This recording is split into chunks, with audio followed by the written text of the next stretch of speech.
The new section is entitled Real Vector Spaces. There is a vector space called a complex vector space. We're only going to talk about real vector spaces. From now on, for real vector spaces, or just simply vector spaces, I'll write VS.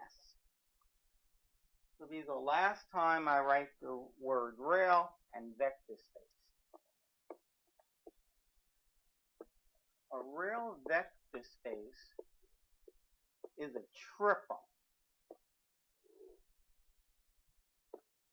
It's a set of vectors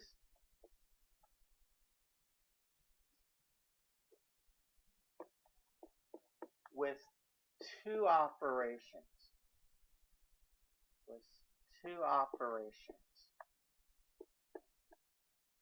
The operations are circle plus and circle dot, satisfying an awful lot of conditions, satisfying the following 10 conditions. Okay, before we go on, I want to make a few comments. That is, before I continue with this definition, a number of comments. I said a vector space is a triple. It's three things. It's the set of vectors, generally called U, and generally called V, and V is well defined. Maybe V will be R3, or V would be some set of vectors in R3, but not all, or in R7, along with the definition of addition, circle plus, and the definition of circle dot, which is scalar multiplication. Now, circle plus and circle dot do not have to be defined like regular vector addition is defined.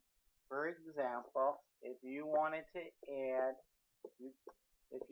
to circle plus add two vectors in R3,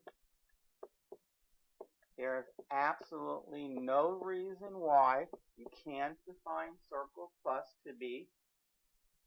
It's also going to be a triple. There's absolutely no reason why you can't say add the last components. Let that be the first component. For the middle one, just take the first component of the left vector, right vector, and for the last entry, it's always 0. Okay, that's how you can define it. Rather abstract addition. 7, 2, 5, circle plus 3, 1, negative 2. So for the first entry, you're supposed to add those two numbers, and you get 3. For the second entry, you're supposed to take from the left vector, not the right vector, but from the left vector, supposed to take the first entry, and the third entry is always 0.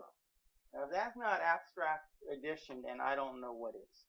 For scalar multiplication, that is circle dot, you can, if you want, you could distribute the 3 just to the 7. You can say the next entry is 2 to the 3. And the third entry is just 2.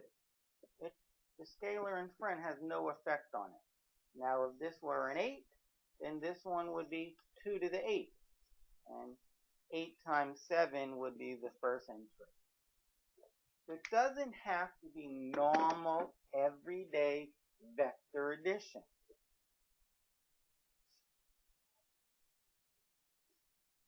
Now, of course, most probably the definitions I just gave would not be a vector space. But nonetheless, that's how you can define circle plus. I'm going to give you a vector V after I define the definition of vector space. I'll give you a vector V. I'll give you circle plus, the definition of circle plus. Maybe it'll be the one that I just erased. And I'll give you the definition of circle dot. And you're going to have to determine if it's a vector space. And you're going to have to do it by verifying the 10 conditions that I'm about to write down. And no, instead of conditions, just the word, I'd rather say properties.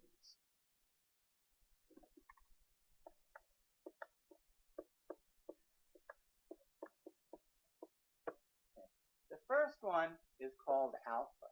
And alpha says that if you take two vectors in V, U is in V and little v is in V, then when you add them, U circle plus V, you're going to get back into the set of vectors V. Why don't we actually call it V? The set of vectors V. Okay. Now, all of these definitions, the first 5 properties I meant to say, they're all going to deal with just circle plus, not circle dot. This one's the main one. The one underneath it says that if U and V are in big V, then U plus V is V plus U. I hope you see that the definition of circle plus that I had up a moment ago, it wouldn't live up to this one. I think because when you added the two vectors, I think the first entry went in the last one. Well, if you switch these, well then this one's going to go in the last one.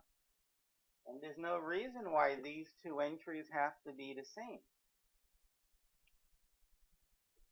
B, if you have 3 vectors that you're circle plusing in V, all these 3 vectors, U and V and W, they are all in the set V. You have the associative law. You have the associative law. Now, when you're trying to determine if V along with circle plus and circle dot is a vector space, if any one of these fail, stop. Okay, letter C.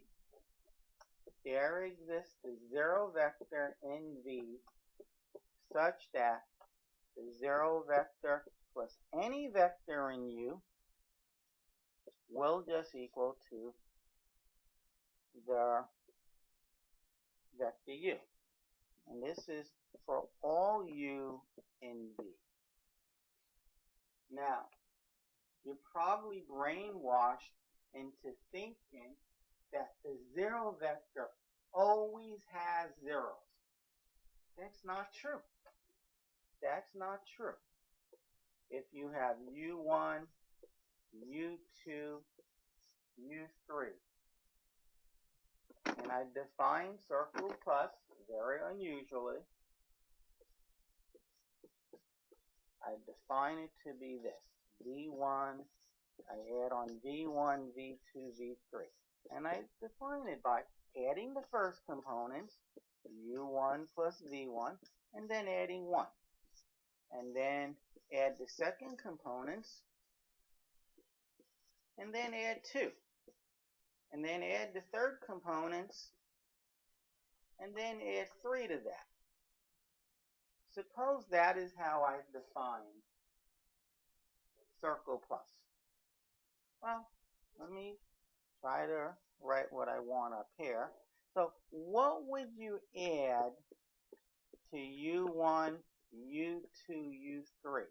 What would you add to it? Let's make it look like what I said.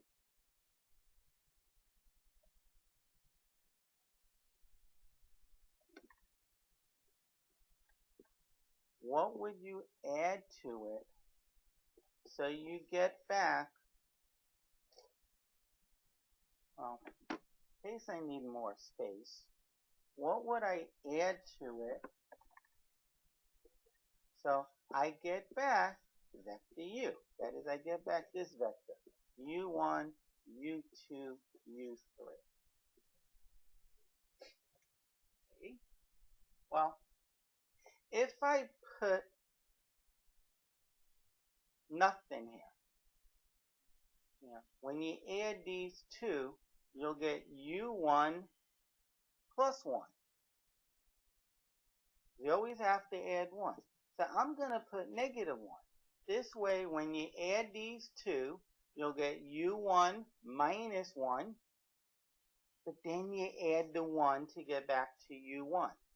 For the second component, I'll put negative 2, because when you add those two, when you circle plus those two, you get u2 minus 2, but then by definition, you have to add back 2. By definition, you add the two components, like always, but then you add 2. Okay, well, I take away 2.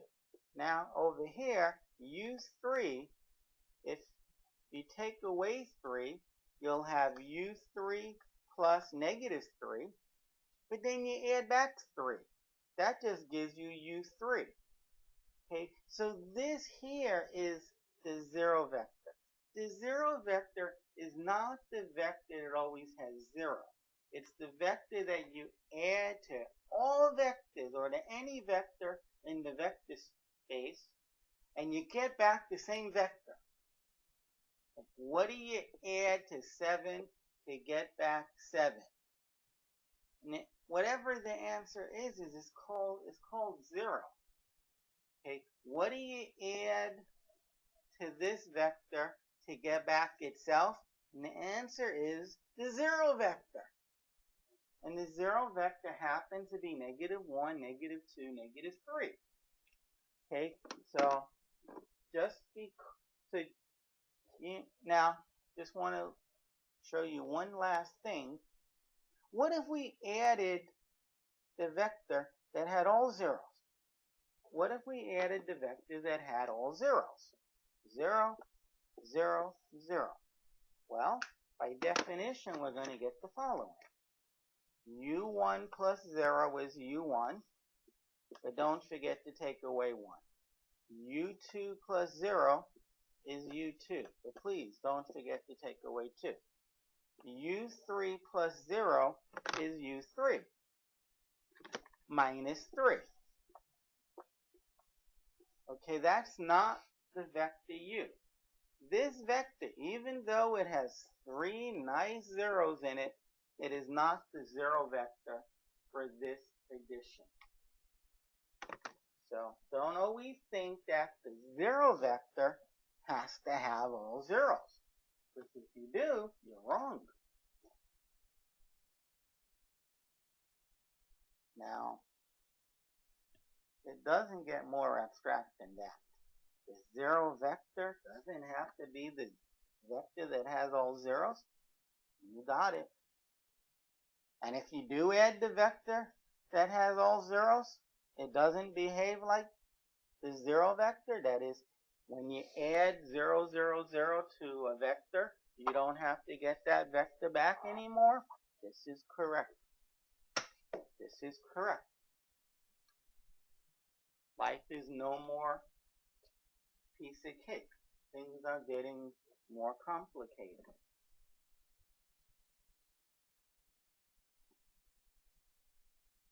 Which is what makes this course so much fun. You take in all obvious, very clear ideas and abstracting them.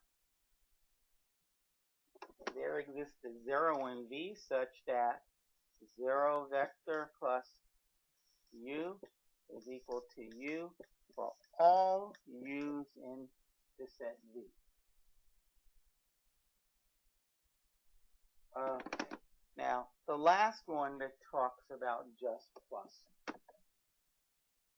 E. For all u in V, there exists a negative u such that u plus the negative u gives you back the zero vector. The zero vector that we got from letter C. Okay, now negative u does not have to be negative 1 times u. It doesn't have to be. Okay, it doesn't have to be. Maybe in a vector space it has to be. Until even that's not true. But for different circle pluses and for different circle dots, it might be that negative u is not negative 1 times u. It might not be. I mean, how about we've defined c times u? How about we define c times u to be multiply this but negate it. That is, multiply by negative c. Negative c u1, negative c u2, negative c u3. And we could define it. So maybe u would be its own inverse. Maybe u would be its own inverse. Maybe that would cause trouble. Alright, this is the 5 definitions of 5 properties that must be met for the first 5 to be a vector space. There are 5 more.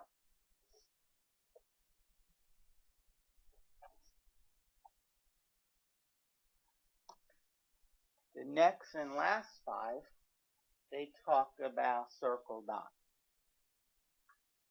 They'll also have circle plus in them, but each one of the 5, some of them might have circle plus, but nonetheless, each one of the 5 will have circle dots.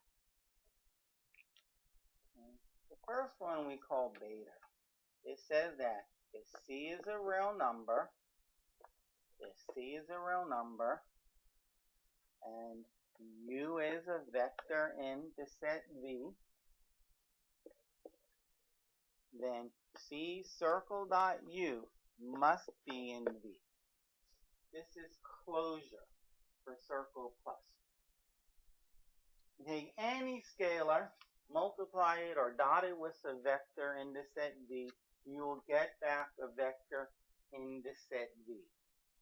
V is closed. You can say V is closed under scalar scalar multiplication. For the record, earlier when I had alpha, I said U and V, U and little v are in big V. When you add them, you must be in V.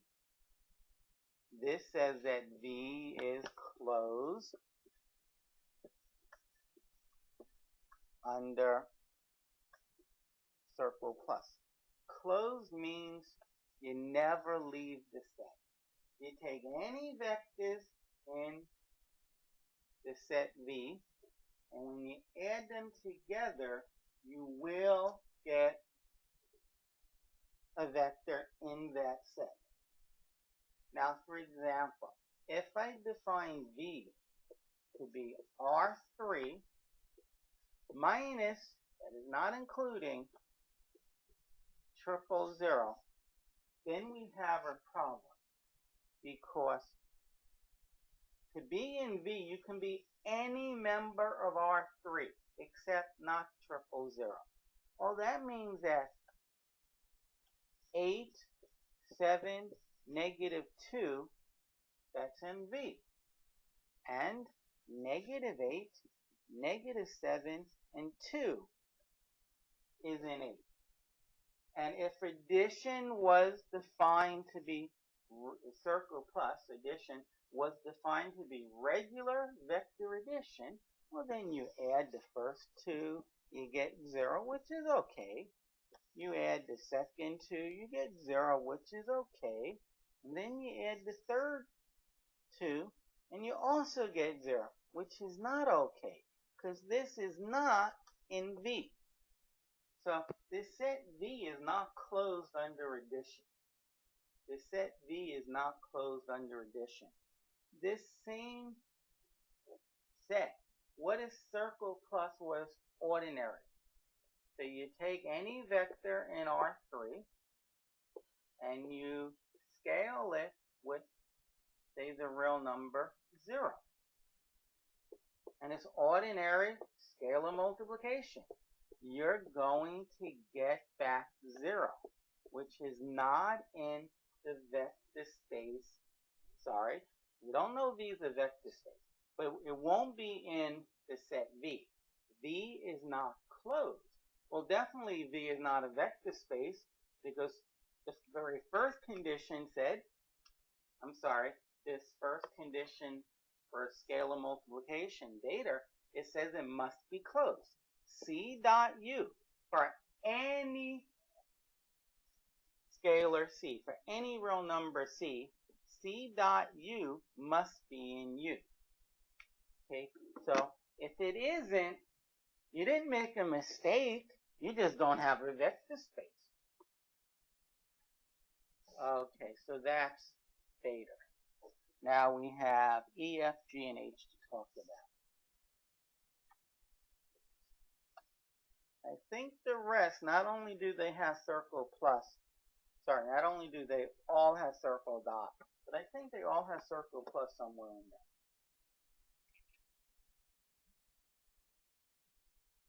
there. Letter C says if you distribute a scalar across you can distribute a scalar across the sum of two vectors. That is what letter C talks about. C circle dot U plus V is C circle dot U plus C circle dot V. Now, let's write that up formally. C circle dot the sum of two vectors. Since we're adding two vectors, I can say circle plus. You can certainly circle plus a scalar with vector U. You can certainly circle dot, if I said circle plus here, I meant to say circle dot. You can circle dot C with the vector V. Now, by condition beta, this must be in V, capital V, and that must be in V. So you circle plus two vectors in V. You have to add the vectors by the definition that they give you. And that definition is circle plus. Okay, letter D. That of course was D. Sorry.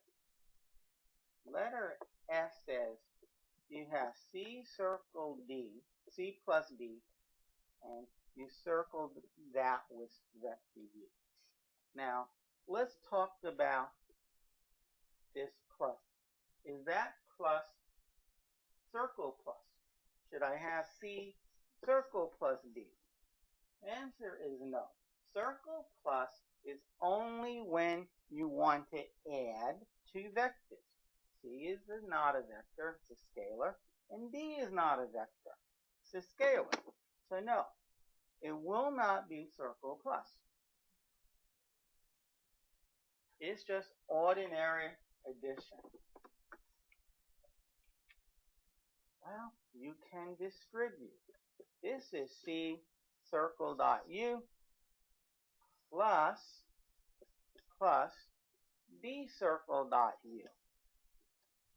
But just like the line above, since this is in capital V, and this here is a vector in capital V, when you add two vectors in capital V, you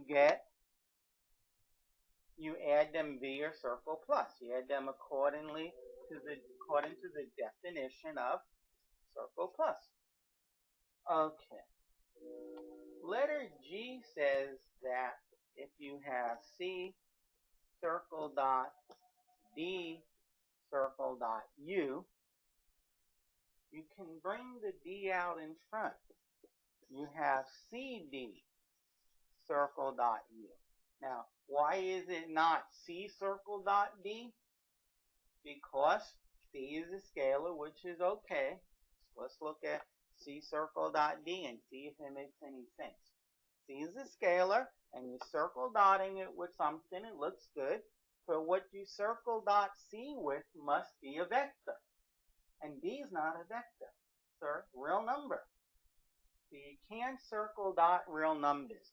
You can circle dot C with a vector from the set V. So this is just ordinary multiplication. And I'll sneak in the last one right here. It doesn't say very much. It's number H. It says 1 circle dot U is equal to U for all U in the set V. 1 circle dot U is just U. Always. Didn't have to be. Doesn't have to be. Depends upon how you define circle dot. But if it isn't, if you define circle dot in such a way that you don't get back U, 1 circle dot U is not U. For every vector in the set V, forget about it. It's not a vector space. I can define 1 circle dot U to be, well, I was thinking that it might be harder than I thought. I can think that it's, think of that 1 as a 4. Always add 3 to the scalar. Whatever the scalar is, add 3 to it, and then distribute that. So you'll have 4U1, 4U2, and I ran out of space, but then 4U3. That is 2 circle dot U is what you would call regular 5U. Just add 3 to that scalar and then scale normally.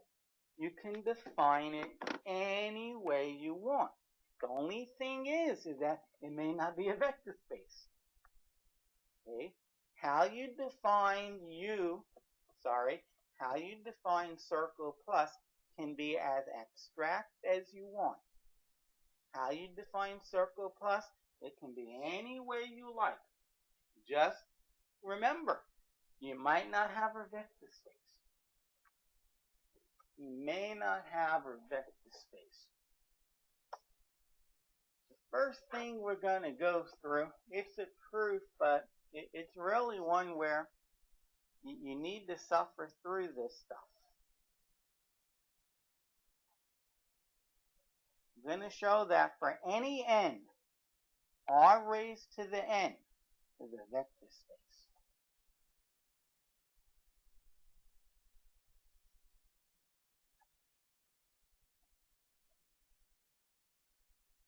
You have to verify all 10 properties.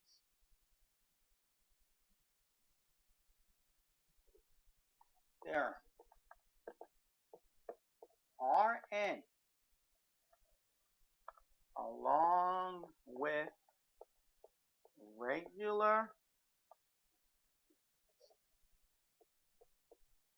vector addition and regular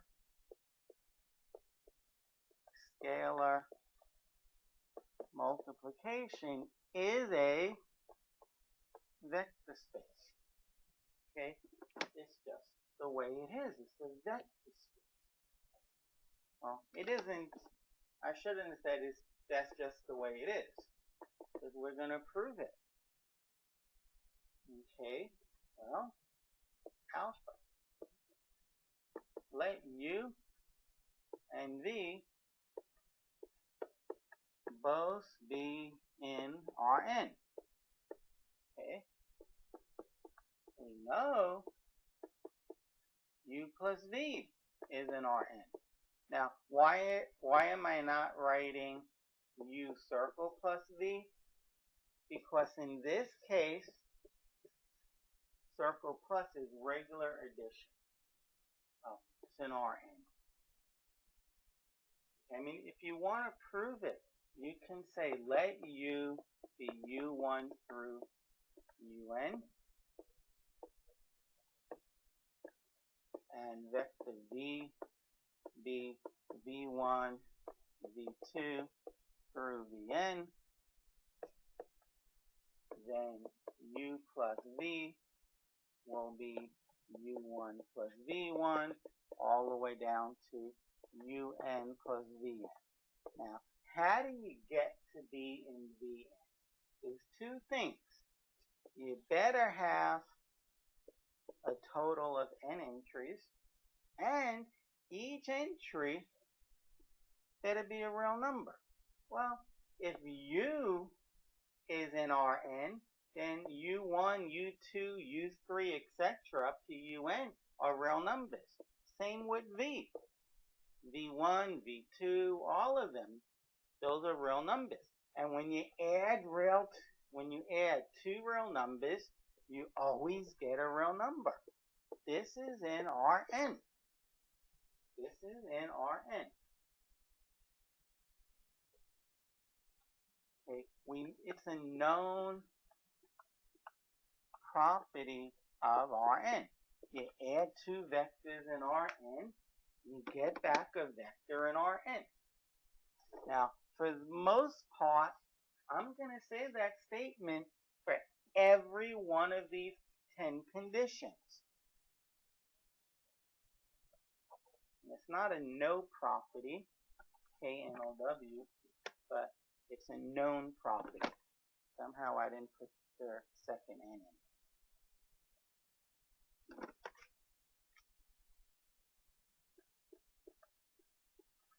It's a known property of Rn.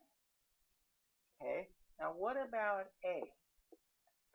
When you add two vectors in Rn, they commute. They commute. This is known property of Rn. Let these three vectors be in Rn. Well, we know that this is true. It's a known property of Rn. Okay. Now, when it's regular addition in Rn, we know what the zero vector is. U plus the vector that has all zeros. This is equal to U for all U in Rn. There exists the U. Now, the inverse. We know that U plus, well, doesn't have to have the circle.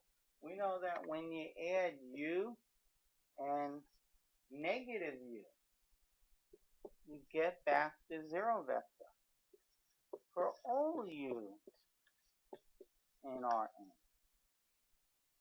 Okay, those are the first 5 that we just verified. And there is also a known property of Rn. It's a known property of Rn.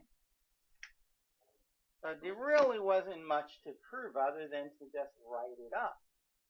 And now we're going to prove the ones that have scalars. We're going to prove the one that has scalars, but we're going to have the same exact thing happening. It's going to be the same exact thing. Now you want to prove it again rigorously, like as if you never knew that theorem, like U plus V equals V plus U in Rn. You can prove it, but we proved it a few sections ago.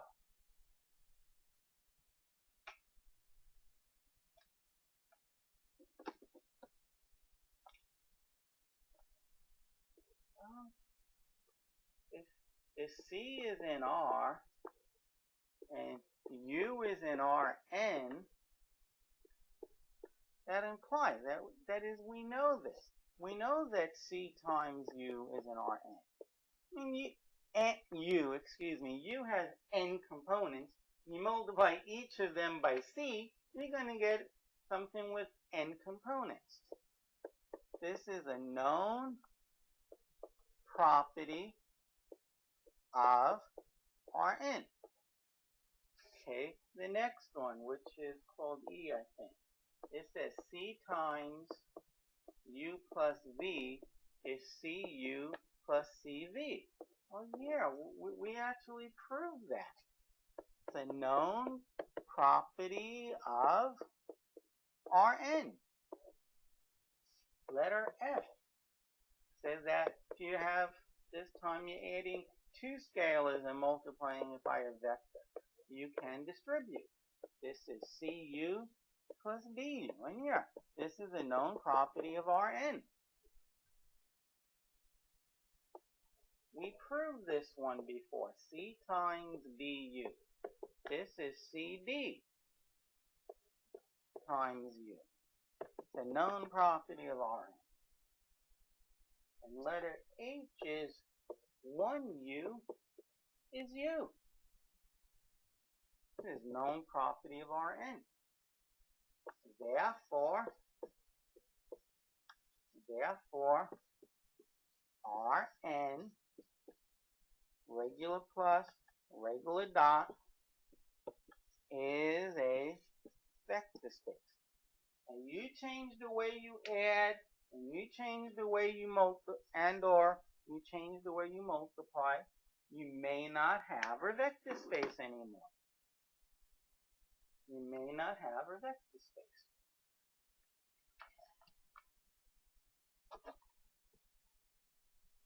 It really depends upon the way that you define how you add and how you scale and multiply and the set that you're using.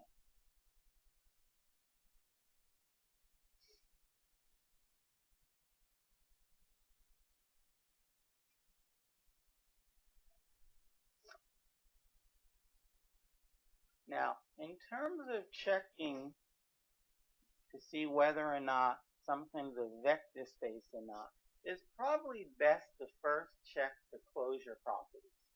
Check alpha and beta. Check alpha and beta. That's probably the best way to proceed. So how about we let V be this set. The set of all A0Bs in R3 such that A and B are real numbers. That is, the first and the third entry can be anything, but the second one must be 0. The second one must be 0.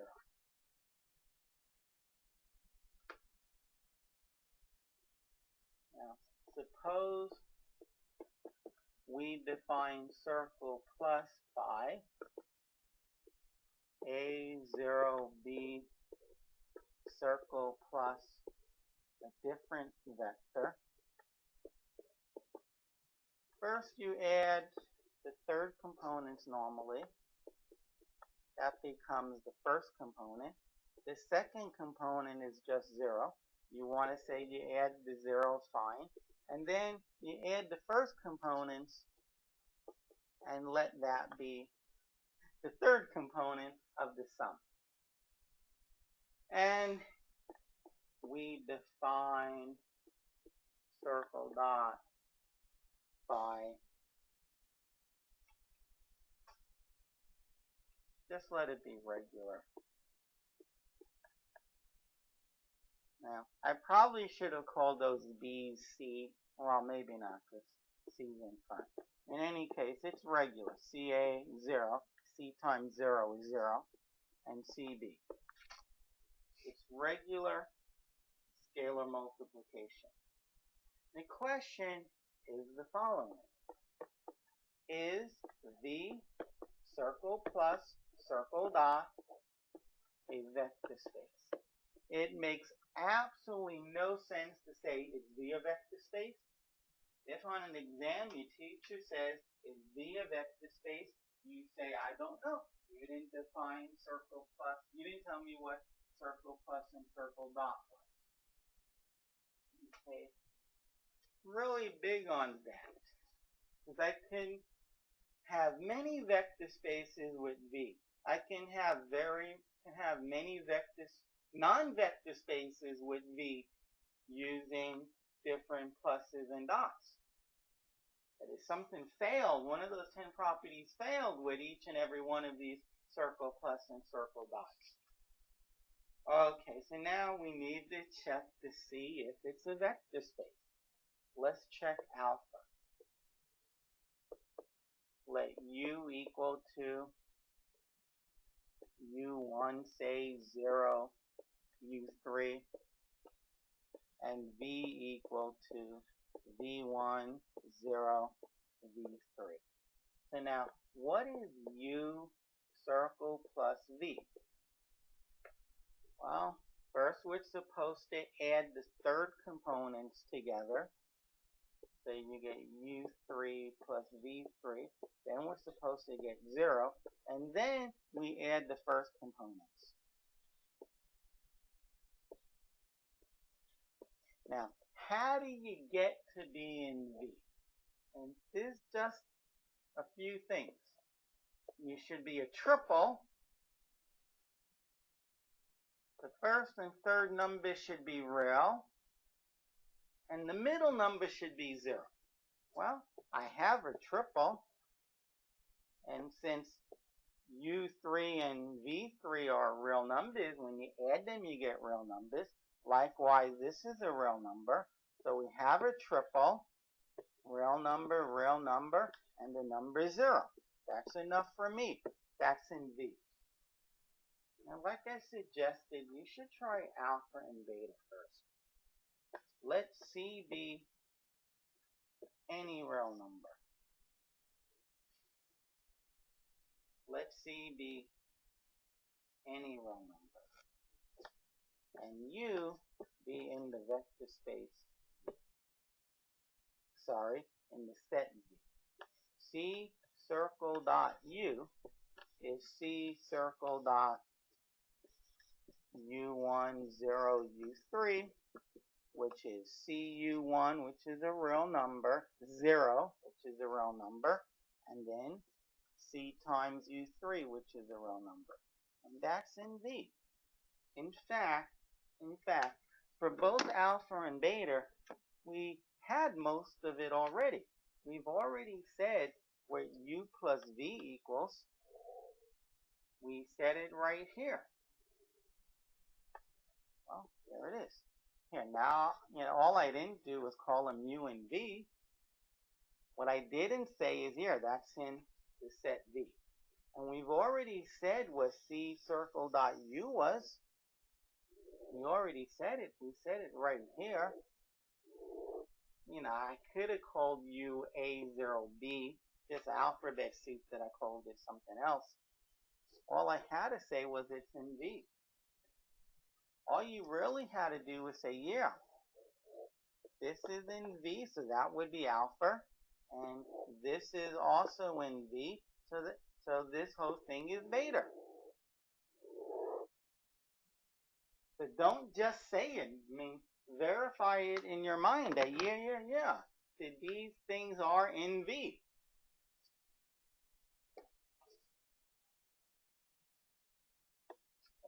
So let's try let's try A, B, C, D, E, F, G, and H. Now, you should try to think which one you might suspect might fail. Which one might fail? Because if it's obviously letter H, the 10th property that is the one that fails, and none of the others fails, well, why would you want to check all 9 other properties if you kind of thought and find out they all work, only to get to letter H, which doesn't work, and you didn't think it would work? You should think, do you see any that won't work? Now, this is almost regular plus Well, circle dot is regular, and addition is almost regular. We're just interchanging the first and third. That is, when we add the first two, we put it in the third position. And when we add the third positions, we put them in the first.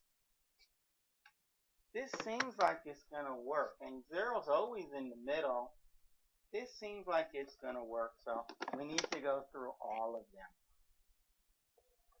We need to verify that u plus v, or we'll say u is u1, 0, u3, and you circle plus that with v, which is v1, 0, v3. And like I said, you add the last components, you put them first, and then you add the two zeros, you get 0, and then you add the first components and put them last. So we have this. Okay, but now, if you're good enough to say, but wait, this is just v plus u, fine. If you're not, hold on to what you have. Let's do v plus u. V circle plus u. That is v1, 0, v3, circle plus u, which is u1, 0, u3. Add the last components and put them first.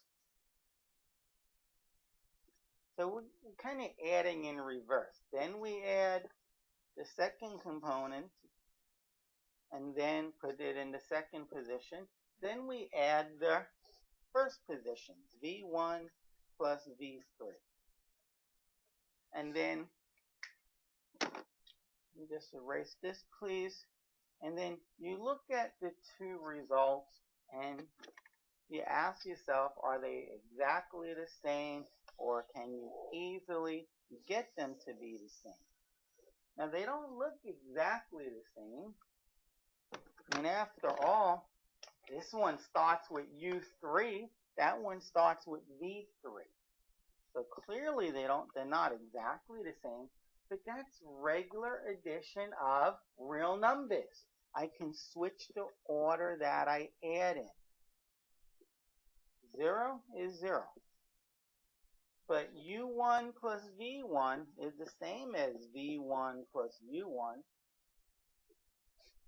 Okay, and then we talk about the typo that I have in the bottom one, and this one right here. For the last entry, you should add the first entries, which is v1 plus u1. Sorry about that. I'm sure you all saw that. v1 plus u1. And now you say, yeah. These are equal. That is v plus u equals u plus v. Therefore, u circle plus v does equal to v circle plus u.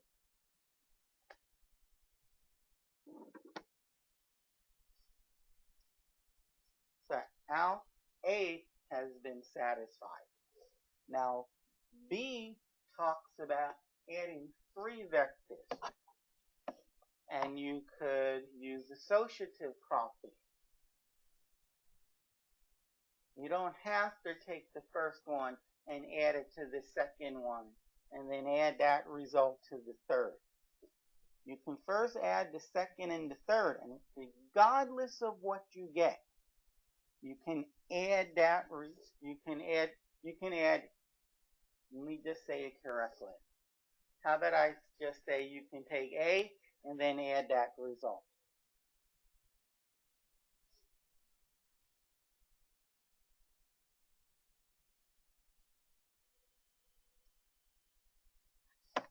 Okay. U plus V plus W. If you add it this way, it's the same as adding it this way. Or is it? It needs to be this way. Is that true? Okay. Well, let's add u plus v, and then we'll add w to that. And these should all be circle plus.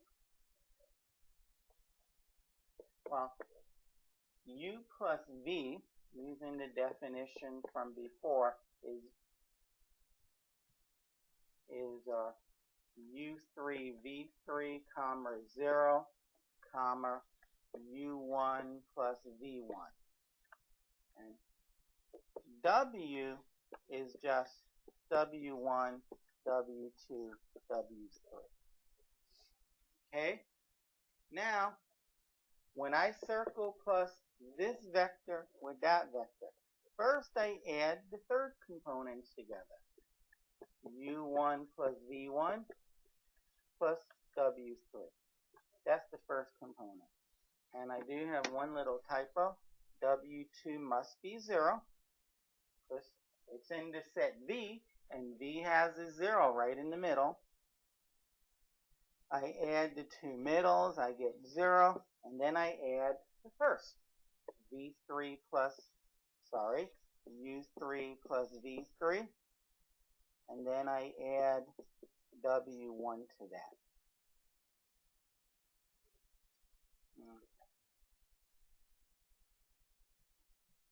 So that's what this is. What if I do u plus v plus w? That is, I hold off on doing anything with u initially, but I add on v plus w. By definition, it's going to be v3 plus w3, 0, and then v1 plus w1. And when you circle plus this vector with that vector, what you get is the third entry, u3 plus the third entry, v1 plus w1, comma 0, comma, now you add the first entries, u1 plus v3 plus w3. Now remember, these results, they're all real numbers. u3, v1, w1, u1, v3, w3, they're real numbers. Same thing up here. They're real numbers. So you want to look at this one and see if they are the same. You want to look to see if they are the same. And the first thing I notice is for the first position, we have a w3. For the first position, we do not have a w3. That's enough for me to say no. In this one, we have a w1. Down here, we don't have a w1 for the first position. This has a u3. This one does not have u3. It's not equal. So I'll put down the last line up here. Therefore, v circle dot plus circle dot is not a vector space. It failed their associative law. It failed their associative law. And if you were better than me, you would have seen that that was going to be at least one of their ones that was going to fail, and you wouldn't have bothered doing alpha and A and beta. Just jump right to it.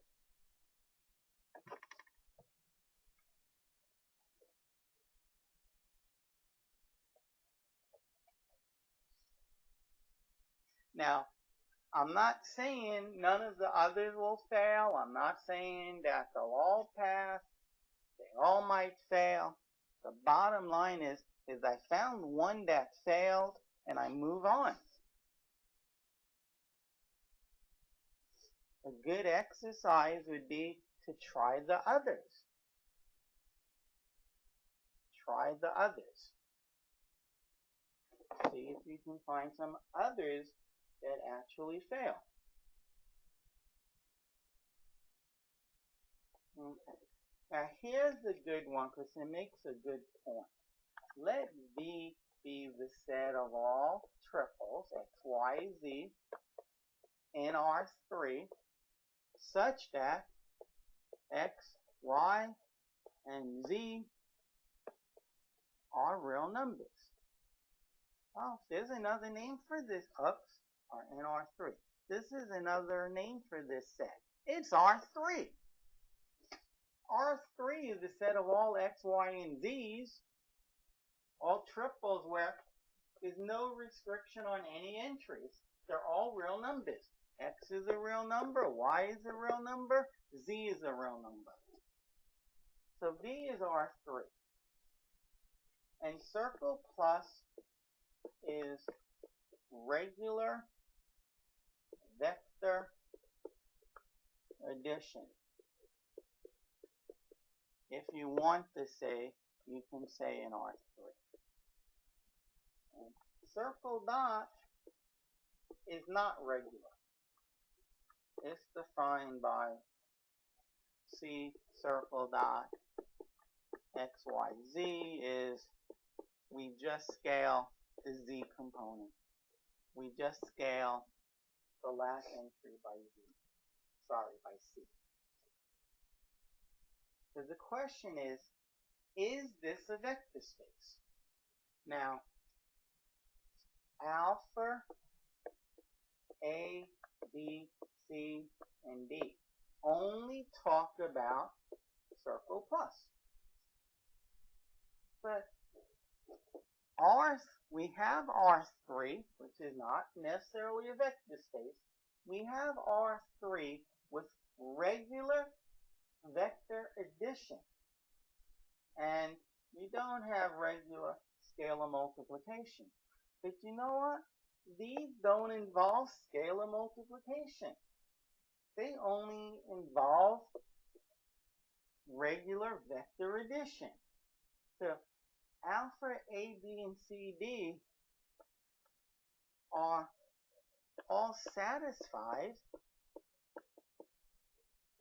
since V is equal to R3 and we have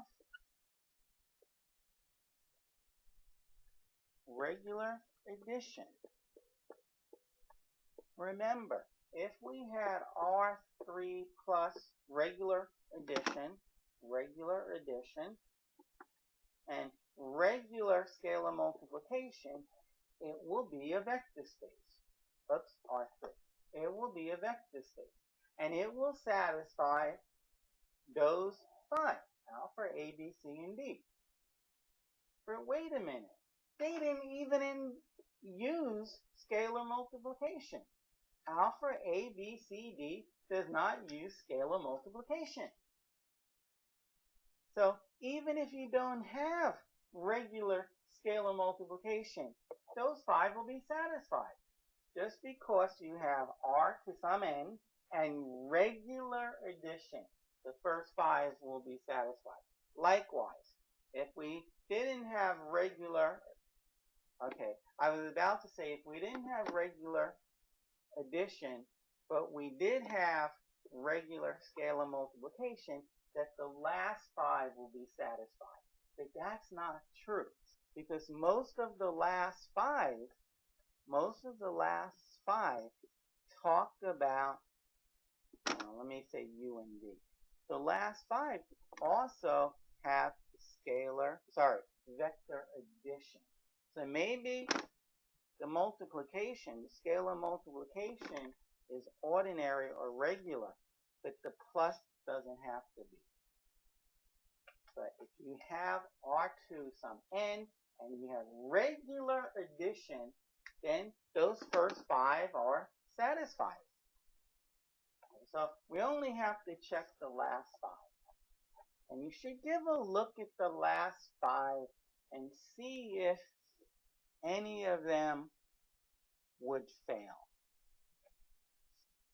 You should think which one might actually fail.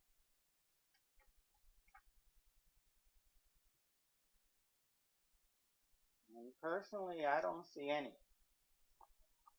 So beta. Let C be a real number and U a vector. So C circle dot U, or let's use what we have up top. C circle dot X, Y, Z. I'm just copying this down. This is equal to X, Y, C, Z. This is a real number. This is a real number. That product is a real number. There's three of them. That's enough for me to say it's in V. You already said that V is R3. You can write R3 instead. It doesn't matter. Now we come to letter E. C circle dot U plus V. Does this equal to CU, C circle dot U plus C circle dot V? Is this the case?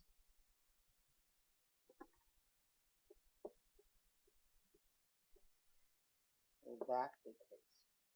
Well, what is C circle dot U plus V? Well, U plus V, we'll say U is X, Y, Z, and V is X prime, Y prime, Z prime. So U plus V will be X plus X prime. Remember, U is, let me write it down here, please. U is X, Y, Z, and vector V is just X, Y, Z again, except that primes. So when you add U and V to the second component, you add the second component. For the third component, you just add the third components. And when you scale this vector by C, you just get back the first component, comma, the second component, comma, C times the third one, which is CZ plus CZ prime. Okay. Now, that last part, let me put brackets on it. This last part, since it's regular addition, is just X comma Y comma CZ plus X prime Y prime CZ primes. Because when you add the first components, you get X plus X prime. When you add the second components, and addition is regular, you get Y plus Y prime. And when you add the third components, yep, you get it. But here's the deal. This first vector, X, Y, C, Z, is the same as X, Y, Z. Well, let me write that. It's the same as X, Y, Z scaled with C. Because C only multiplies the last entry. Let me try to write that a little bit neater. The first vector on the bottom left is just C times X, Y, Z. Plus that second vector, since only the Z prime is being scaled by C, you can factor out the C. That's C times X prime, Y prime, Z prime. If I may come up here, that's C times U. That's C circle dot U plus C times that vector, or C circle dot that vector. That vector is U. And I really should have circle dot here. In fact, let me rewrite that line elsewhere so it can be more visible.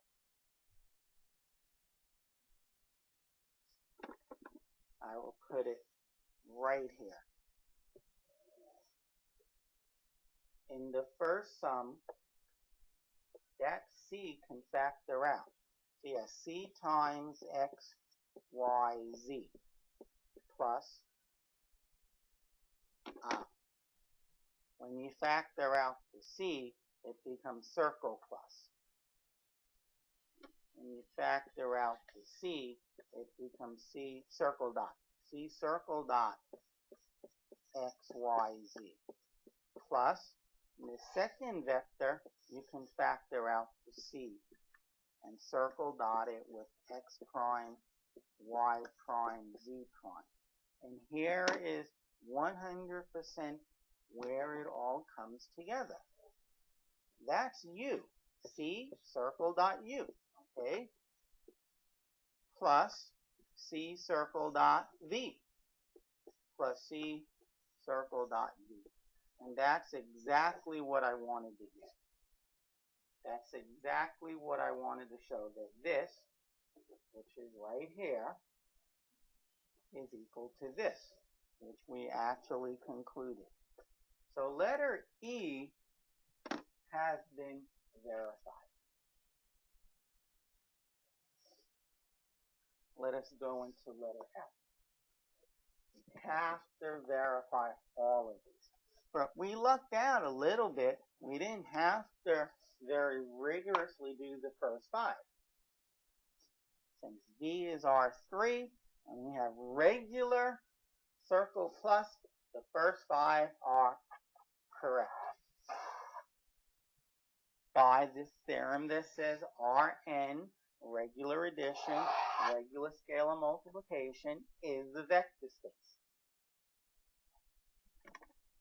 It doesn't care R3 regular plus, the first 5 properties don't care whether or not you have regular scalar addition or not. Okay, letter F. We want to show that C plus B, when I circle that with U, it distributes. You get C circle dot U, vector addition, which is regular in this case, plus B circle dot U. Okay, so C plus B circle dot U, where U is x, y, z. What we get is, this is one number. It just scales the last one. This is x, y, c plus b times z. Okay? And this is going to fail, because we just did the left side. C plus b times u. Now I'm going to do this one. I'm going to do c circle dot u plus, oh, maybe, no, it won't work, plus b times d circle dot u, x, y, z. And here's why it's not going to work. For this one, you just distribute the c to the z. So you're going to get x, y, cz, plus, and now you just distribute the d. So you get x, y, dz. And this plus is regular. The problem is x plus x is not x. It is 2x. Y plus y is 2y. Here, if you like, you can factor out the z. You have c plus d z's. They're not equal. They're not equal. Maybe the third components, the more complicated ones, are equal. But you know what? The second components are not. The first components are not. So that's where it falls apart. Letter F. Okay? And if you saw that, you really need to think for a moment or two. Don't think for 20 minutes and then come up with it. Or worse yet, not come up with it. Because in 20 minutes, you could have done all of these. Spend 10, 15, 20 seconds to see if you can figure out which one wouldn't work.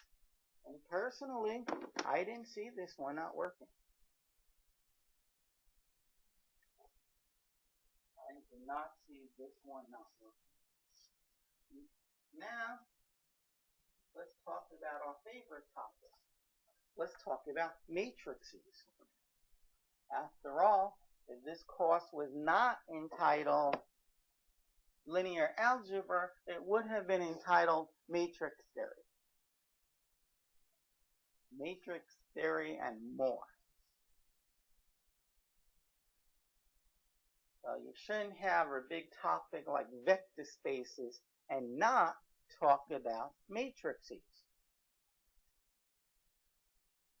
We're going to talk about the set of all M by N matrices. I'm going to have a nice notation for it. Let M for matrices, Mn, let M sub Mn be the set of all M by N matrices.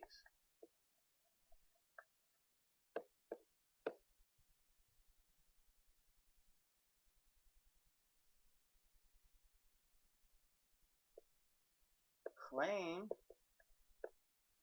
that the set M and N with regular addition and regular dots.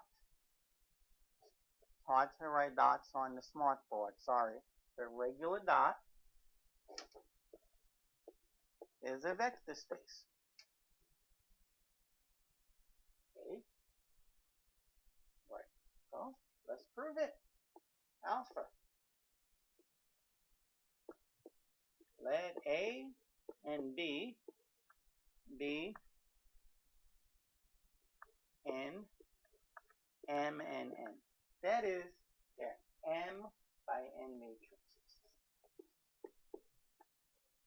That is, A and B are both M by N matrices.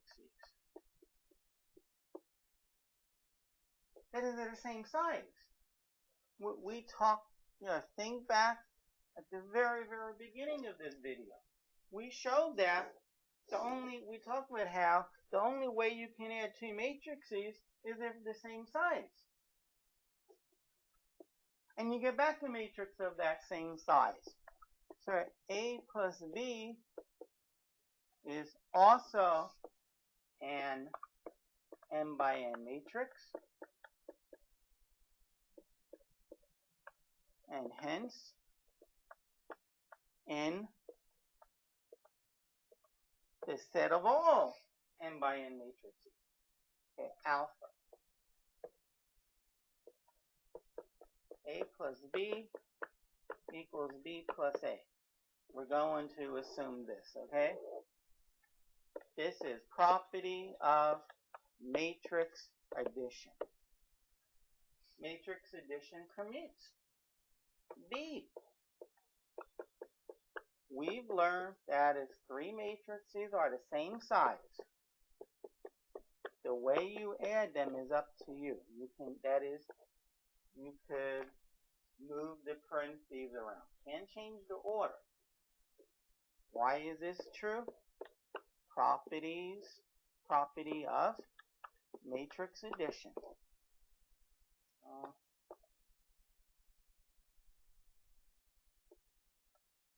Let 0 be the M by N matrix. So N,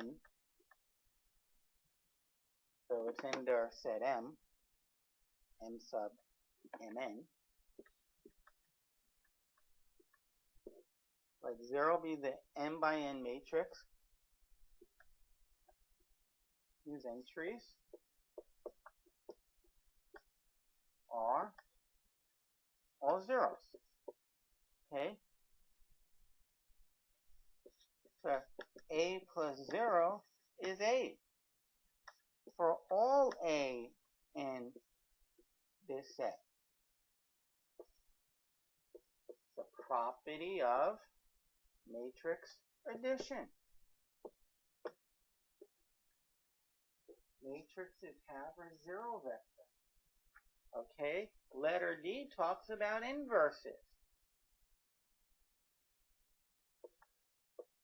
A plus negative A is equal to 0. This is property of matrix addition.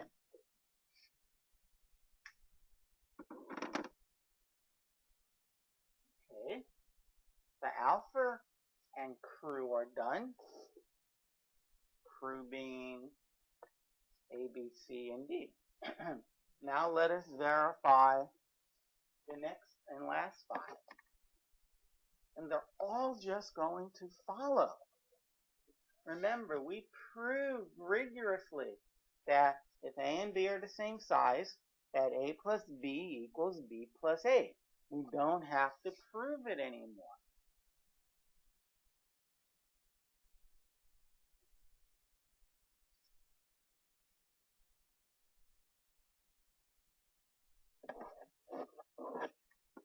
Okay.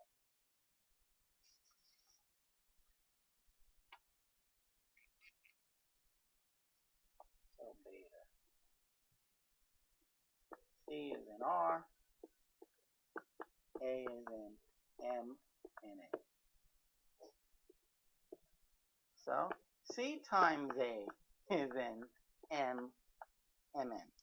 You multiply a matrix by a scalar, the size doesn't change. This is known property of our scalar multiplication of our matrices. The property is scalar multiplication of matrices. You take a scalar, you multiply it by a matrix, and the size doesn't change. It is still in capital M sub Mn. Letter E says that C times A plus B. Capital A, capital B are matrices. C is a scalar. Well, we know we can scale. We can distribute the scalar. This is property of scalar multiplication of matrices. Letter F. If you have a sum of scalars, you multiply it by A. If you want, you can distribute the scalars. This is property of scalar multiplication of matrices. Letter G. C times B times A. We proved, or at least stated. Sometimes I say proved, and I just mean we stated the definition. We stated somewhere or proved somewhere that this is the same as C times D times A. This is property of scalar multiplication of matrices. And letter H, 1 times A, you multiply every entry by 1, every entry in A by 1, you're going to get back A. This is property of scalar multiplication of matrices. I did all 10 and they passed. Therefore, M and N, along with regular addition, along with regular scalar multiplication, is a vector space. It really is. I know it is. We proved it. And so this is a vector space.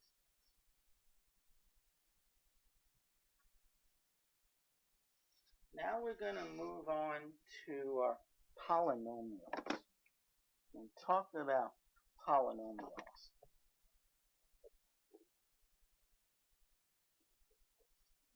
Just in case you forgot, or maybe you were never given a good definition of a polynomial, I'll build up a nice definition of a polynomial.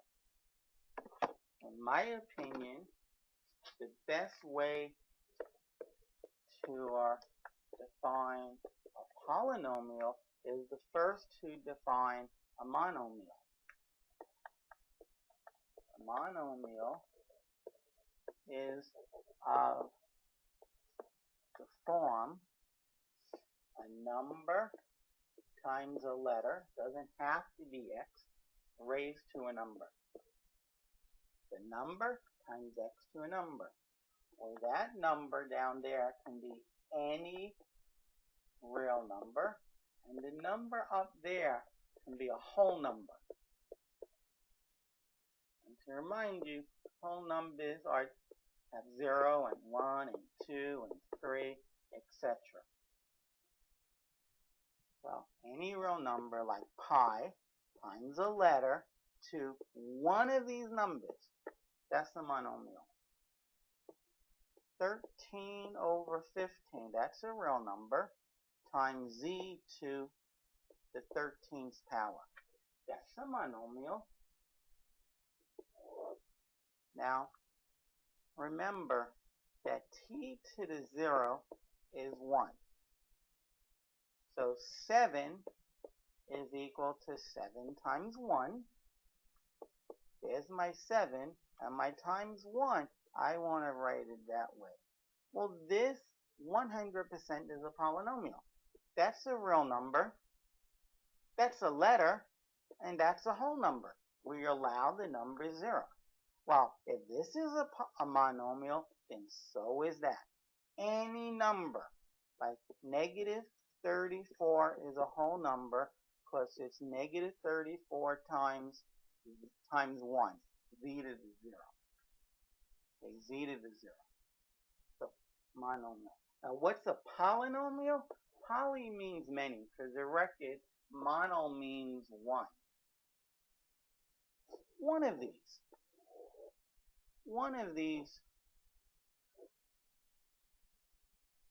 those are each monomial. A polynomial is the sum or difference of many monomials. And in this case, many includes 1. That is, just pi times t to the 17th is a polynomial. But if I want to write others, like 13 over 15, well, we should use the same letter in one polynomial. You can add and subtract. Okay, 3x to the 5th is a monomial. I'm going to take away another monomial. I'm going to take away yet another monomial. I am going to add a monomial. I'm going to add another monomial. This is a polynomial. Just remember that it's the sum or difference of things that look like that, where that's any real number. The power can only be one of these, and that can be any letter. It can be any letter from any alphabet you like. So now we know what a polynomial is. Let us talk about the degree of a polynomial.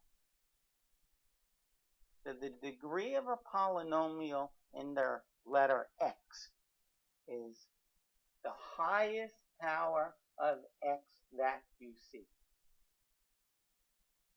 Okay? Now, just be open-minded and realize, please, that you don't see every exponent. That is, you don't really see it. You need to put on some special glasses called mathematical glasses to see all of the powers of x. Okay, so for example, if I gave you 7x to the 5th minus 2x to the 9th plus 3x cubed minus 11x to the 2nd power. What is the degree of that polynomial? Well, for each term, for each and every term, you have to figure out what the power of x is, and then write down what the largest one is. And it's 9. This last one is a 2. What is the degree of, and it's not always the first one, please get away from saying that. You have 7x plus 9. Well, you say, my goodness, I don't see any exponents. I don't see an exponent for that term, nor do I see an exponent for that one. Well, that's where the mathematical glasses come from. You have to see a 1 there, and x to the 0 there. Now, oh, yeah, this term has a power of x. Yeah. This term has a power of x. The largest one I see is 1. Okay? So, if I ask you what the degree of 128 is, you should say it's 0. Because 128 is 128 times x to the 0. I only have one term, so the largest power and the smallest power must be 0. Now, the degree of the 0 polynomial has none. Is none. Not 0, is none. The 0 polynomial has no degree.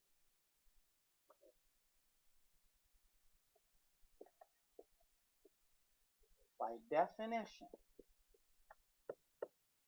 the 0 polynomial has no degree. Now I see why. I was going to say that, they defined it that way because there are some things that work out better mathematically if they define the degree of the 0 polynomial, well, if they have none, to say that the 0 polynomial has no degree. And here's the reason. Doesn't 0 equal to 0 times anything? Like 0 times x to the 5th? And also 0 times x to the 9? And also, if you like, 0x to the 4th plus 0x to the 13th. Now, the degree of the 0 polynomial should equal to the degree of this polynomial. And it should equal to the degree of this polynomial. And it should equal to the degree of that polynomial. Now you may say, well, why? Why should they all be equal? Why should the degrees all be equal? For one reason. These polynomials all equal one another. But here's the problem. The degree of the 0 polynomial is equal to the degree of this. The highest power is 5. And it equals to the degree of this polynomial, whose highest power is 9. And it equals to the degree of this polynomial, whose highest power is 13. How can 5, 9, and 13 be equal to one another? How can they all be equal to one another? This is complete nonsense. The degree of the 0 polynomial, well, let me stop saying the degree of the 0 polynomial. That kind of leads you to think there is one. The 0 polynomial has no degree. The 0 polynomial has no degree. And that's why on the bottom. Because you can't have a polynomial having more than one degree.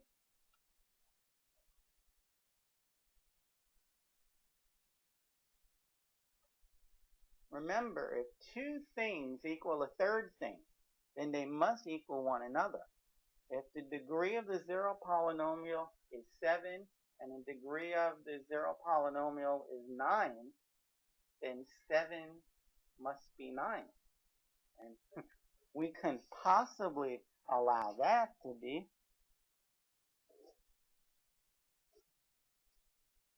We couldn't possibly allow 7 and 9 to be equal to one another.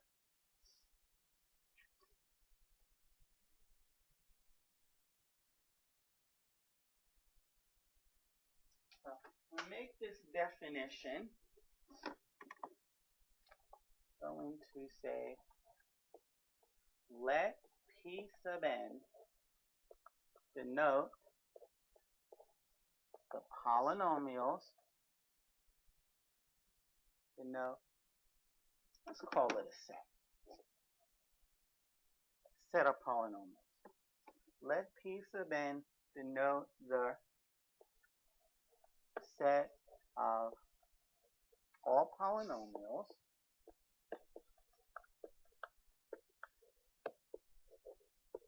of degree n or lower. The set of all polynomials of degree n or less, including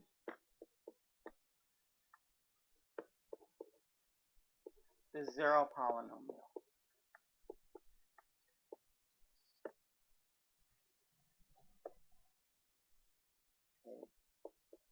I claim P sub n is a vector space with regular plus and regular dot. That is regular polynomial addition, high school polynomial addition, and regular scalar multiplication. That is, if you have this polynomial and you multiply by the number 2, that would be scalar multiplication. That would be scalar multiplication. You would get 6x squared plus 8x plus 2. Scalar multiplication. Regular. None of this funky stuff. Now, why do they say we have to include the zero vector? Why do you think it was important enough to say including, I meant to say zero polynomial. Why did we have to go out of our way to include the zero polynomial? The answer is very clear. Let's talk about P5 for one moment. 3x cubed plus 2x minus 1.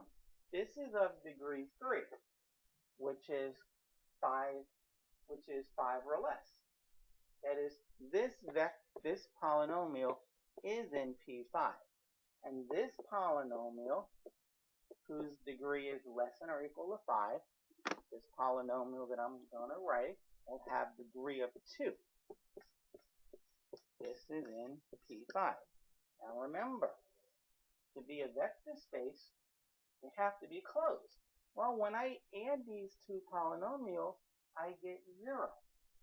Now, if I just said P5 denotes the set of all polynomials of degree 5 or less, this would not be in P5 because the degree of that polynomial is not 5 or 4 or 3 or 2 or 1 or 0. It's not. It has none. But we allow it by saying P5 allows 0. 0 gets to hang out in P5. Now, I don't know if we looked at this closely, but the number 7 which is the same as 7 times t to the 0, the degree of that is 0. So a non-zero constant has a degree of 0. But the 0 constant has no degree. It has no degree. In other words, 7, I can't say 7 is 7 times t to the 4th. That's not true. But I can surely say it if it was 0. 0 is equal to 0 times t to the 4th. So for closure properties, we have to say that 0 is a number. Also, what would the identity polynomial be? What do you add to a polynomial to get back? What polynomial, I should say, do you add to a polynomial to get back this same original polynomial? And the answer is you add the 0 polynomial. Oh, but 0 is not in this set. Yes, it is. Now, I'm not going to prove what I'm going to say, but you'll get the idea. Let's look at P3. P3 is the set of polynomials of degree 3 or less. It's a number times x cubed, and that number might be 0, which means it won't be of degree 3, plus a number times x squared, plus a number times x, plus a number, such that A, B, C, and D are any old numbers. Okay. Now, even though the power is 3, there are 4 numbers. The number associated with x to the 1, the number associated with x to the 2, and the coefficient of x to the 3. Those are 3 numbers, plus the constant, 4 numbers. Now, I can get something in R4. I can say, you know what? How about A, coefficient of x squared, the coefficient of x, and the constant. I can go from something in P3 immediately to something in R4. But you know what? The mapping goes back.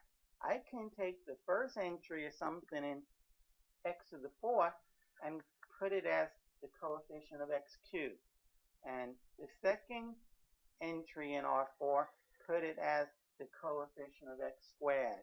And the third as the coefficient of x. And the last one as the constant. In other words, 2, 3, 1, negative 4. Let's have another negative. This corresponds to 2x cubed minus 3x squared plus 1x minus 4. And likewise, if I'm given a polynomial in R,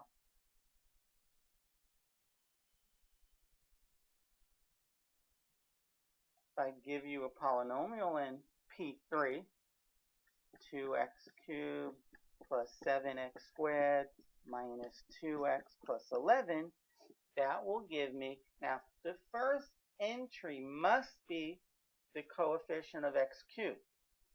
The second entry must be the entry of x squared. 7, negative 2, 11. This is one-to-one correspondence.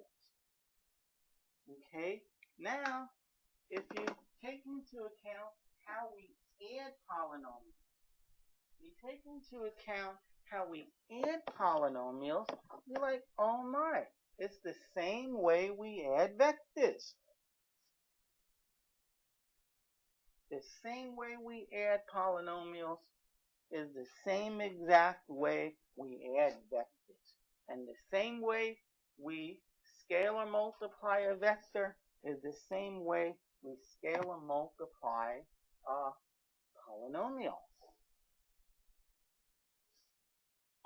So then I'm going to say, you know, since Pn, P5, and R6 are pretty much the same.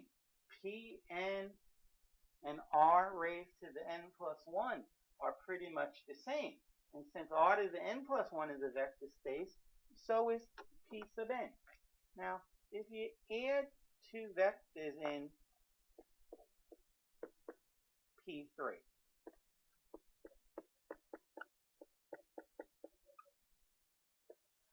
call the coefficients in the second one A prime, B prime, etc. C prime plus B prime.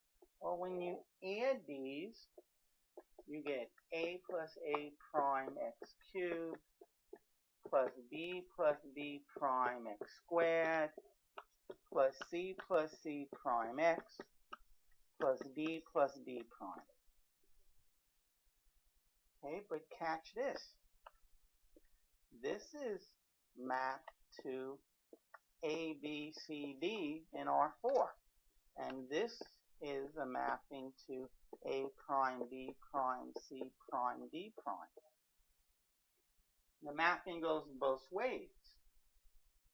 Now, when you add these two vectors, which I kind of ran out of room, but when you add those two vectors, you get A plus A prime.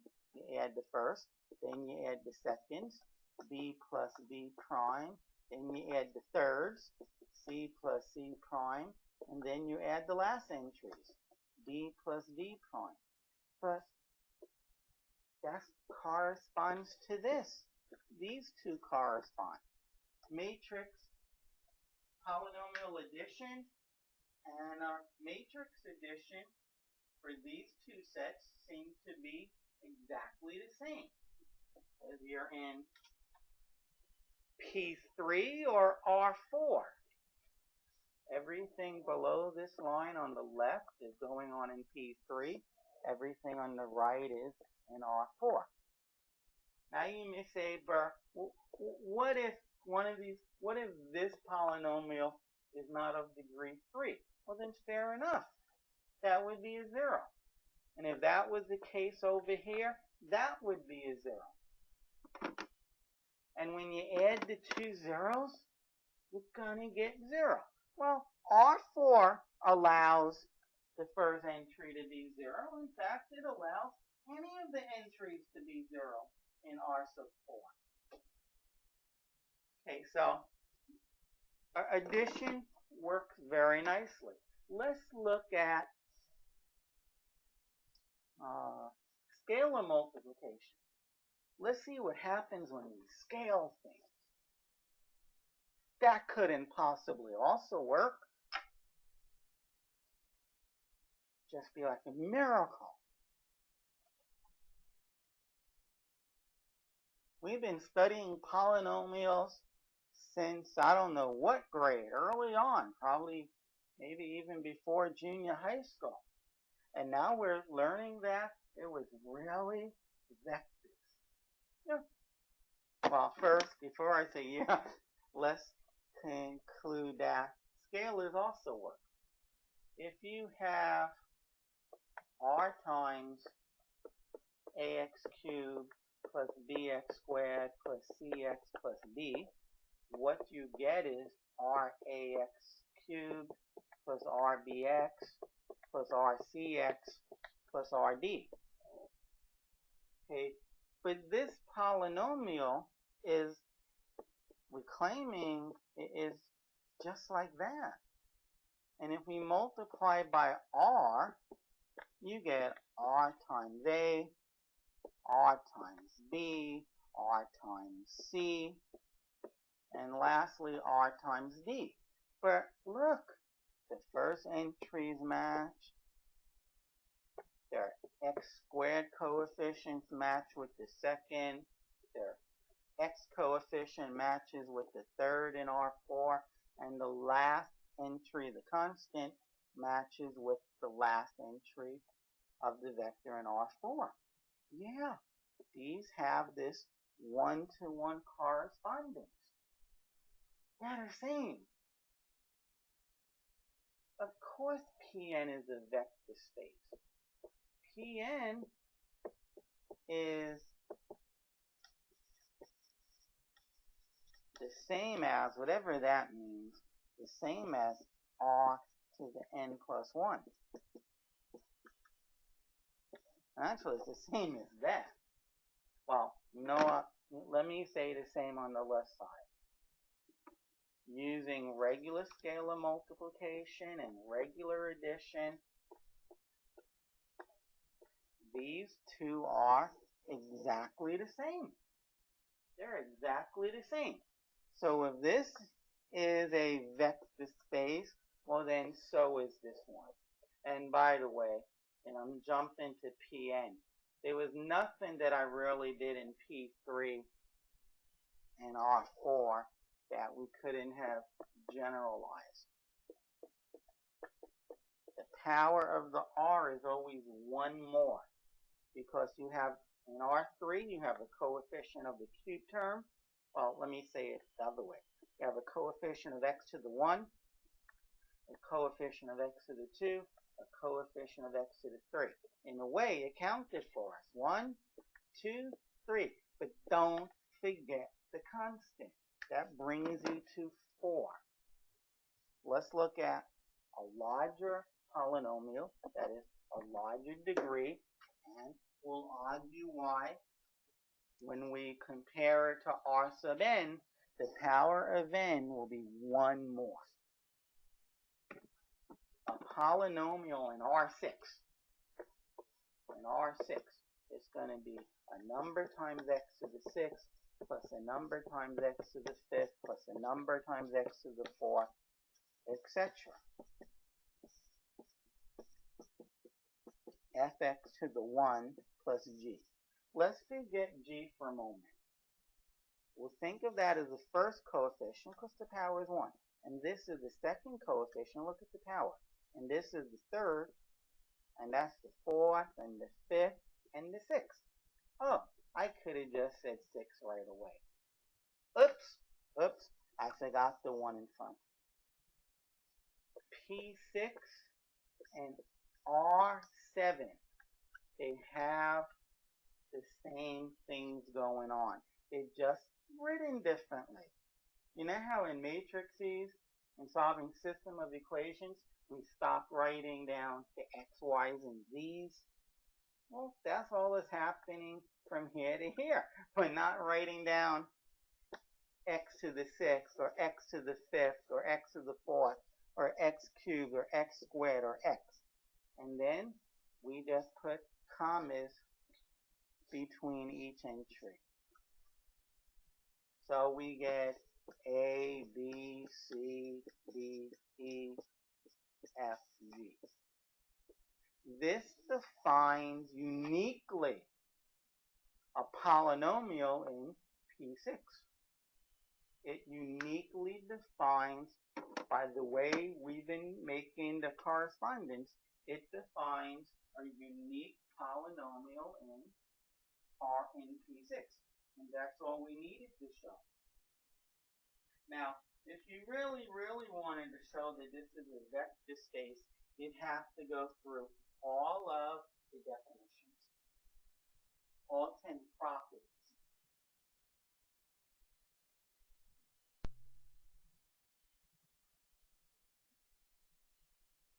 I'll even make a stronger statement. Not only is P sub n a vector space for any n, that is P0, P1, P2, P3, P213. Not only are those all vector spaces, but the set P, which is the set of all polynomials, including the zero polynomial, is a vector space. The set of all polynomials. So you don't have to have an upper bound on the degree. The set of all polynomials, including the zero polynomial, is a vector space. Let P equal the set of all polynomials. Since I'm not even saying anything about the degrees, I don't have to say including their zero polynomial, but I will. Let P be the set of all polynomials, including their zero polynomial. P is a vector space.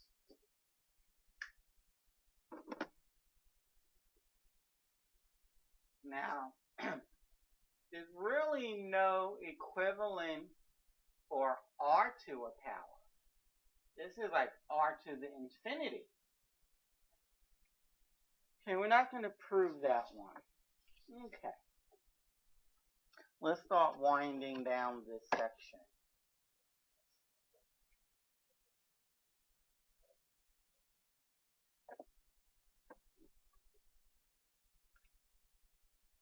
Suppose we let v equal the real numbers, r to the first power. And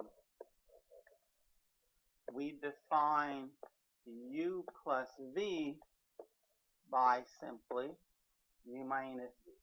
That is regular subtraction. U plus v is just u minus v. Vector u minus vector v. But just keep in mind, our vectors are in R. That is, they're just real numbers. It's just real numbers.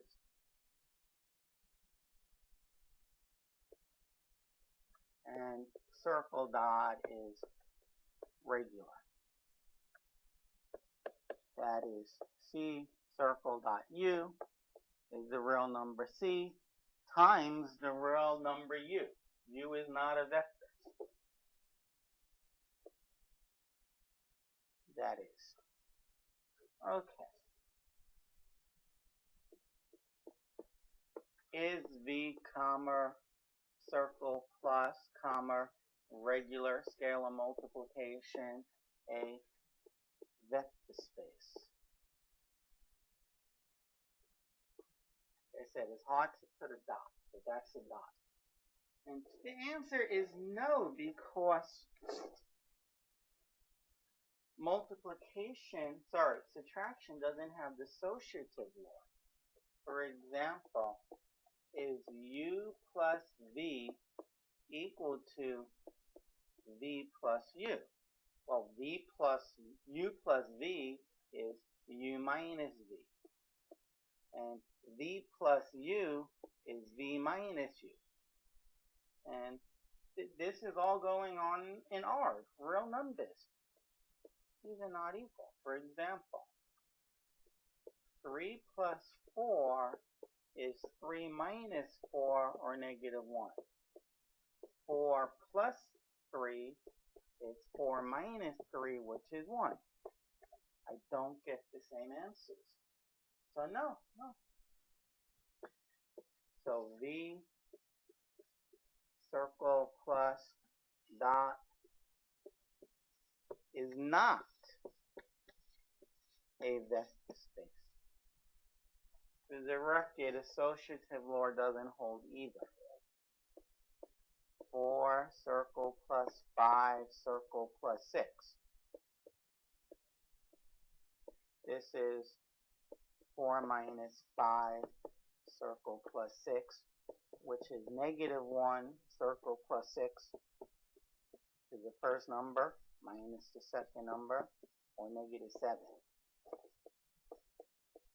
But if you move the brackets around, you have some trouble.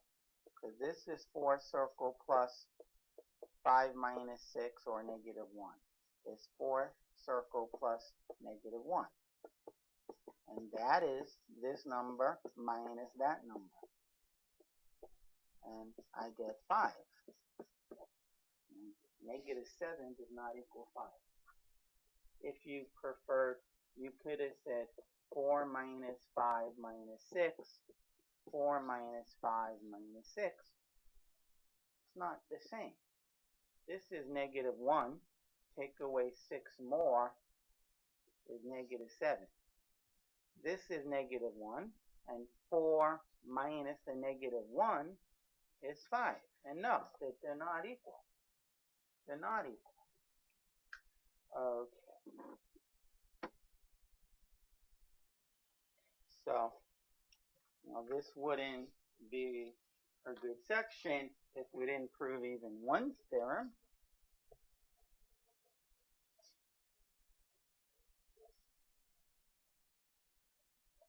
So let's prove this theorem. It has 4 parts to it.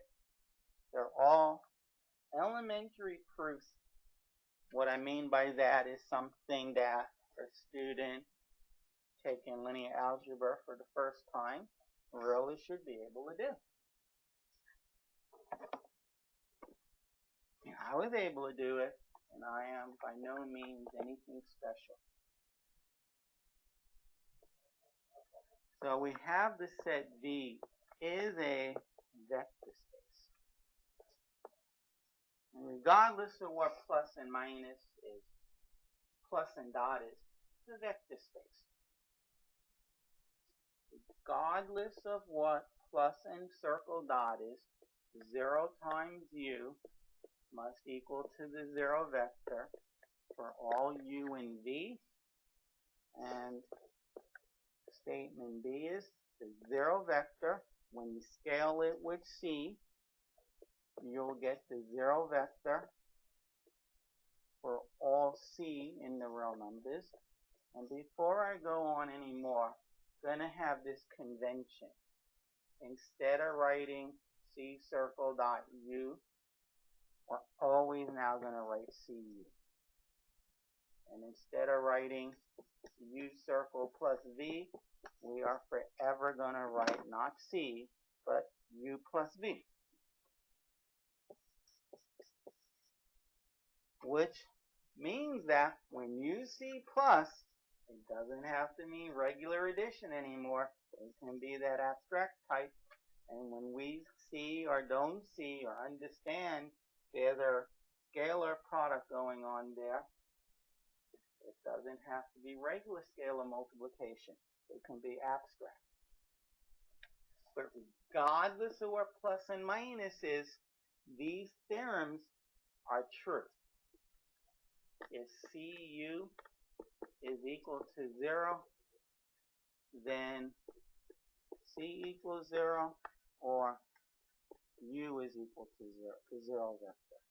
And letter D goes on to say that negative 1 times the U vector is the inverse of U. This is the special vector that when you add it to U, you get the 0 vector. And again, the 0 vector doesn't have to be the vector with all zeros.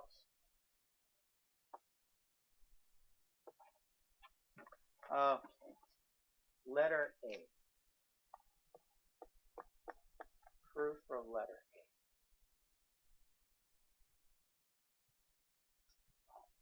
We know that 0 is equal to 0 plus 0. That there's no question about.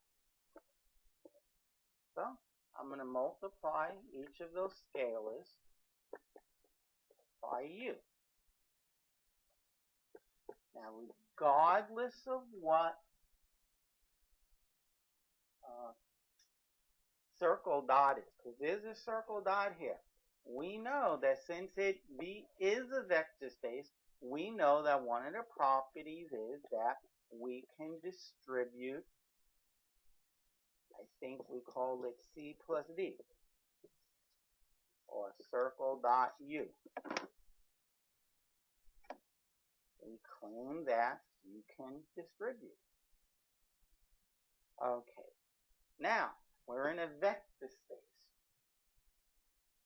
Each vector has an additive inverse. I'm going to add negative 0u to both sides. I'm going to add the inverse of 0u. That means this is 0 equals 0u plus this sum is 0. And adding the 0 vector, we know what that does to a sum. There's nothing to a sum. 0u, whatever 0u is, When you add the 0 vector, you get back 0u. And possibly I said the wrong thing on the left side. When you add those two vectors on the left, you get the 0 vector. And that's what I wanted to show, that 0 times u is equal to the 0 vector. 0 times u is equal to the 0 vector. So letter A is done. We want to write up the proof of B. This must equal to the 0 vector. Well, the 0 vector is equal to the 0 vector plus the 0 vector. Because think of this as any vector. In fact,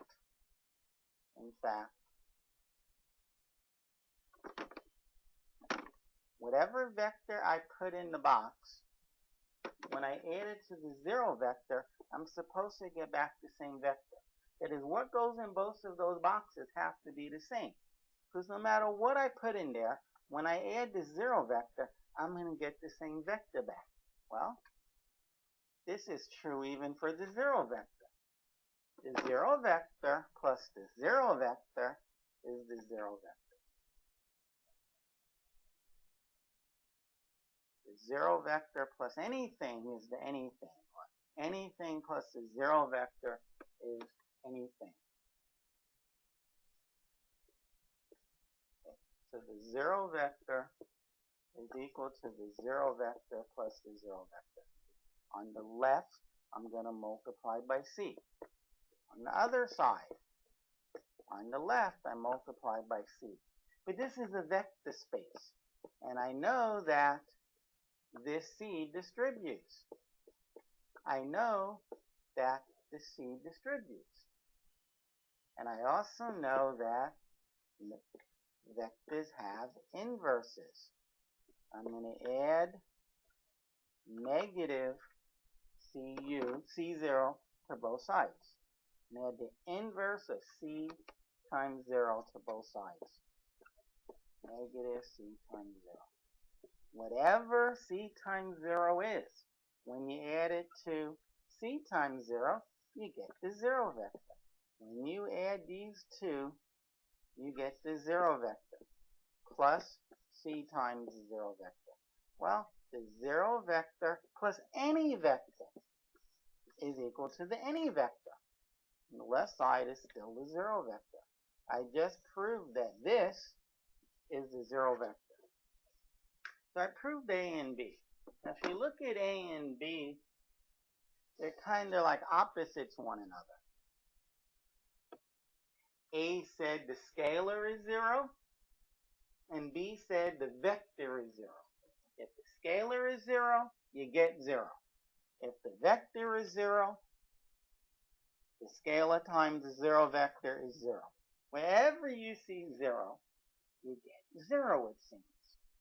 Well, it seems. But that's exact. Now, it could be true that there's other times. Just because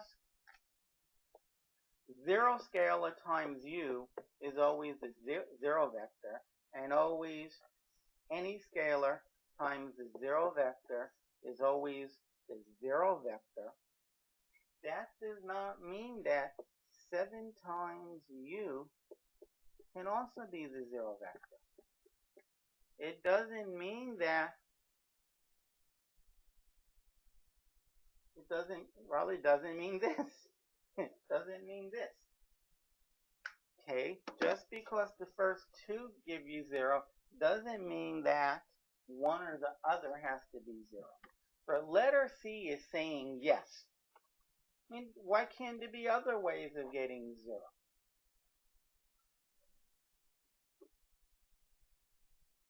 Why can't there be other ways of getting 0? Okay, so letter C. First.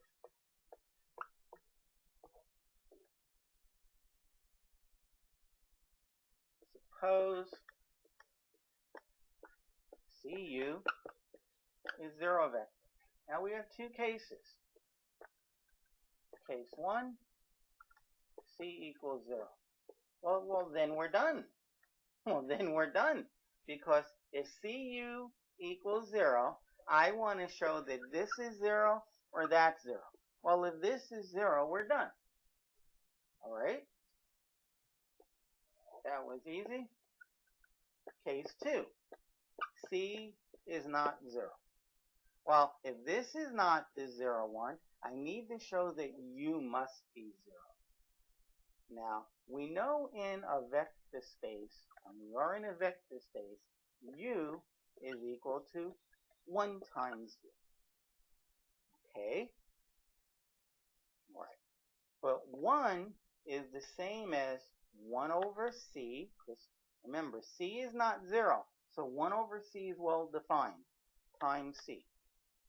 That product is 1 times U. But here's where it comes together. You have to be able to use your theorems. I can put the C by the U. Remember, we had a theorem that says C times D times U is the same as C times DU. You could bring their constant out, or you can bring the constant in. Okay. Now, 1 over C is not 0. 1 over C is not 0. But C times U is the 0 vector.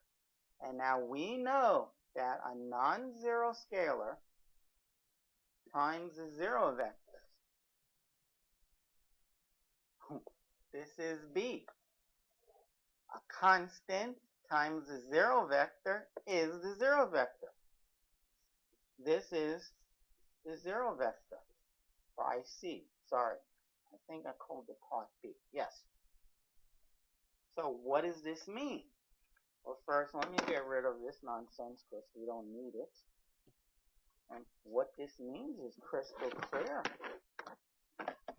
You have to learn how to read an equation. U is equal to this, which equals to this, which equals to this mess, which equals to this mess. Look at this. It equals 0. That is, U equals 0. So I proved letter C. Okay. Now, apparently letter D got erased. So we'll restate it, and we have to prove letter D, and that will finish this video, this segment of the video.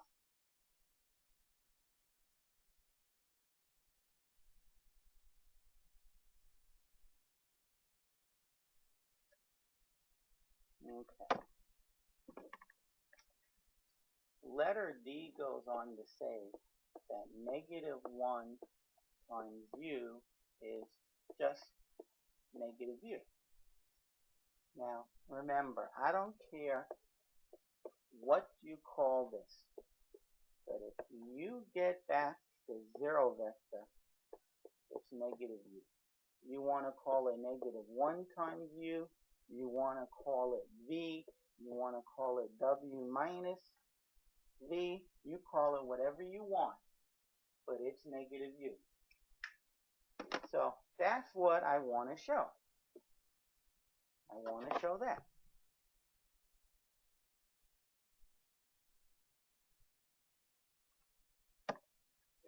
I want to show that U plus negative 1 times U is equal to 0. If that's true, then that's negative U. Okay? Well, U is 1 times U. That's a property of a vector space. It was the last property, letter H, in a vector space, plus negative 1 times U. Now remember, we had C plus D times U is CU plus DU. That is, if you have this, you can factor out the U. Okay, does this equal to the 0 vector? Well, I can factor out the U. Does this equal to the 0 vector? Of course it does, because that sum is 0. That sum is the real number 0. And think is part A. Yep, it's still on the top. Part A says that 0 times the vector is the 0 vector. 0 times u, does it equal to 0 vector? Yes. By A. Oops. By A. By part A above. Okay. Therefore, so if this last line is true, then the top line is true. After all, from top to bottom, I didn't do anything illegal. These are if and only if statements. These are if and only if statements. That means all these 4 statements are 100% true. I mean, after all, let's work up. We know this is true. Well, isn't 1 plus negative 1 0 times u? So, that's no longer a question. And don't we have a property that says that we can distribute those coefficients? That's what the line above said. I distributed the coefficients. And the line above that is just saying that 1u is the same as u. So that statement is true. They're all the same statements. You can have 0u equaling the 0 vector without having this statement being true. They're all the same statement. They just look different, but they're equivalent. Okay, so nonetheless, we have it. So now, we have u plus some vector equaling the 0 vector. So then that some vector must be negative u. Because u plus anything, if it equals to the 0 vector, then that vector is negative u. Whether you want to call it negative 1 times u or the inverse of u, doesn't matter. They're equal. Negative u is the inverse of u. Negative 1 times u is the inverse of u. Okay, so we have that. And as promised, this completes this section on, I promise never to say it again, but I will, row vector spaces.